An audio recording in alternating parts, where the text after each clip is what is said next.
பற்றி தமிழ்நாட்டு உரிமைகளை பற்றி இப்பொழுது பேசுகிறார் என்றால் பேச வேண்டிய கட்டாயத்திற்கு நாங்கள் ஆளாக்கப்பட்டிருக்கிறோம்.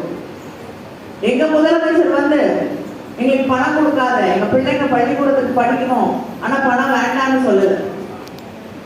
நாங்களும் வம்பு சண்டைக்கு வரல, ஆனா வந்த சண்டைய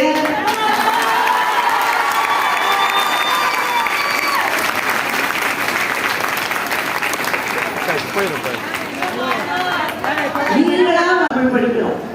இல்லைன்னா யாருக்கு என்ன தேவையோ படிக்கட்டும். யாரும் இங்கே கட்டுப்படுத்தவில்லை, இந்த மொழி தான் படிக்கணும், அந்த மொழி தான் படிக்கணும், யாரும் யாரையும் கட்டாயப்படுத்தவில்லை, கட்டுப்படுத்தவில்லை.